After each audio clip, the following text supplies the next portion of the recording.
This is a question I love asking successful people because I think most successful people appear as a finished product, right? What people see on the internet, an introduction before you go on stage, it almost sounds like a highlight reel with none of the Oh my god. with none of So great. I'm like, the I'm jealous. downfalls. Love that. I know.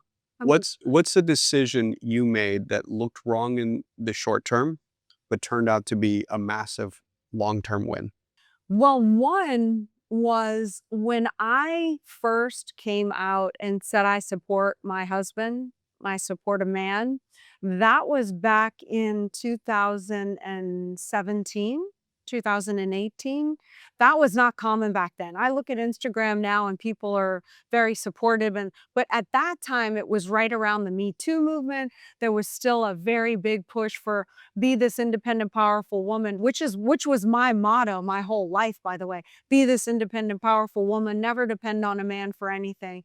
And until I found that I was in a relationship, married to a man, still operating like that, it created conflict. We were constantly like hamsters. We could never go to the next level because we were fighting each other rather than being on a team.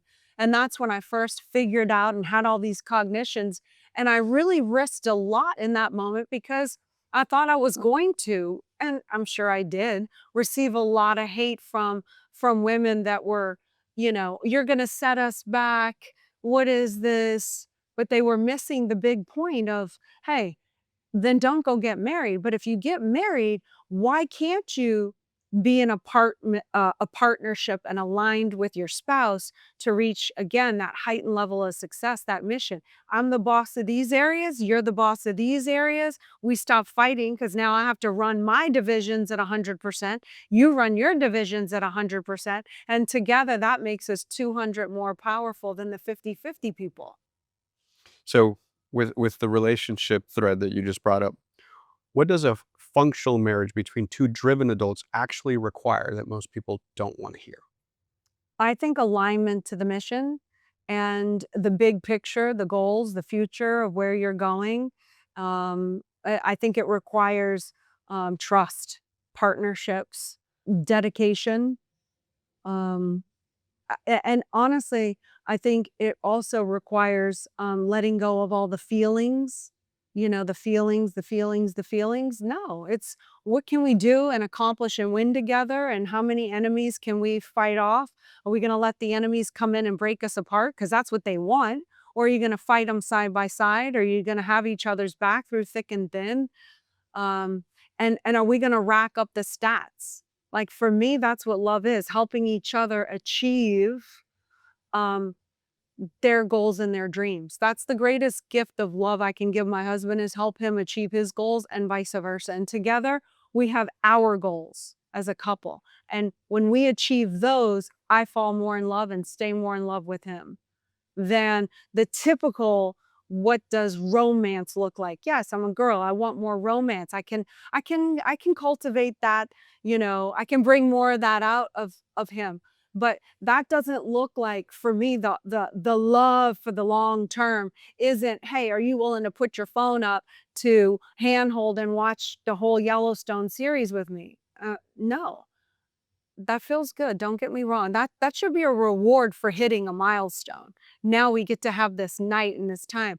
But what what's really important to me and I think can sustain long-term hits are those together racking of the wins because you're achieving things together. So go rack up some wins with your partner. I am incredibly impressed when I see both your daughters on stage, poised, communicating better than most adults I know.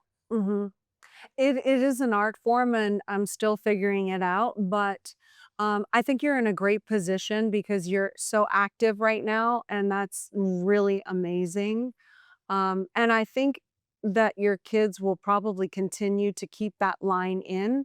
I wouldn't worry about over helicoptering because if you are not in that role, they're gonna find somebody else to they're gonna go get Bobby in down the street to the Just drug give me dealer to go exactly. do you know what I'm saying? Yeah, no, They're gonna find somebody else. So I wouldn't not wear that hat.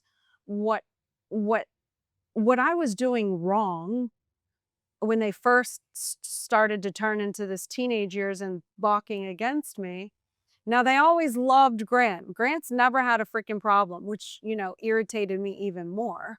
But um but I realized that when they would come to me with a communication, because I've been through a lot, my tendency was to what came across as kind of like a lecture, or, try to change them or fix them or something like that. I mean, people pay to get my guidance.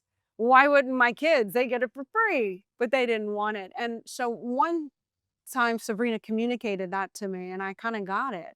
And so now they know the rules on things. Like, here's the rules, here's the standards, here's where you can go, this is what time you have to be in, and you can have all the freedom you want in that realm.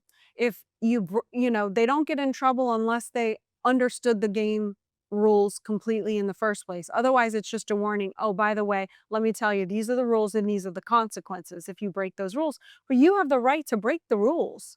You're just going to have to suffer the consequences, which whatever it is, your phone gets taken away or this or that. Never, I never hit or touched our kids. I feel like that's not a fair fight. Like, you can actually communicate and they will get it. And so I just really started to try to listen. And if it was something that really stood out as, I don't want them to make this mistake, I will try to say, hey, can I offer my parents advice right now? And they'll take it or not take it. And one time I'll sit them down. I'll be like, look, this is from my experience. I don't want to put that on you. You can create that. I'm just telling you, if you did that, you might regret it for the rest of your life like me, or maybe not. But you're going to do that or not do that. I can't control that.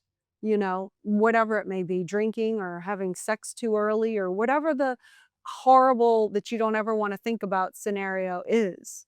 Do you know what I'm saying? No, And absolutely. and and I think because we have had such good communications now, like my daughter, the 16-year-old, we went through that rough patch, which was right around 13 for us, but we are so aligned right now. We are best friends. She can talk to me about anything, and it's just amazing. Like, it's really special.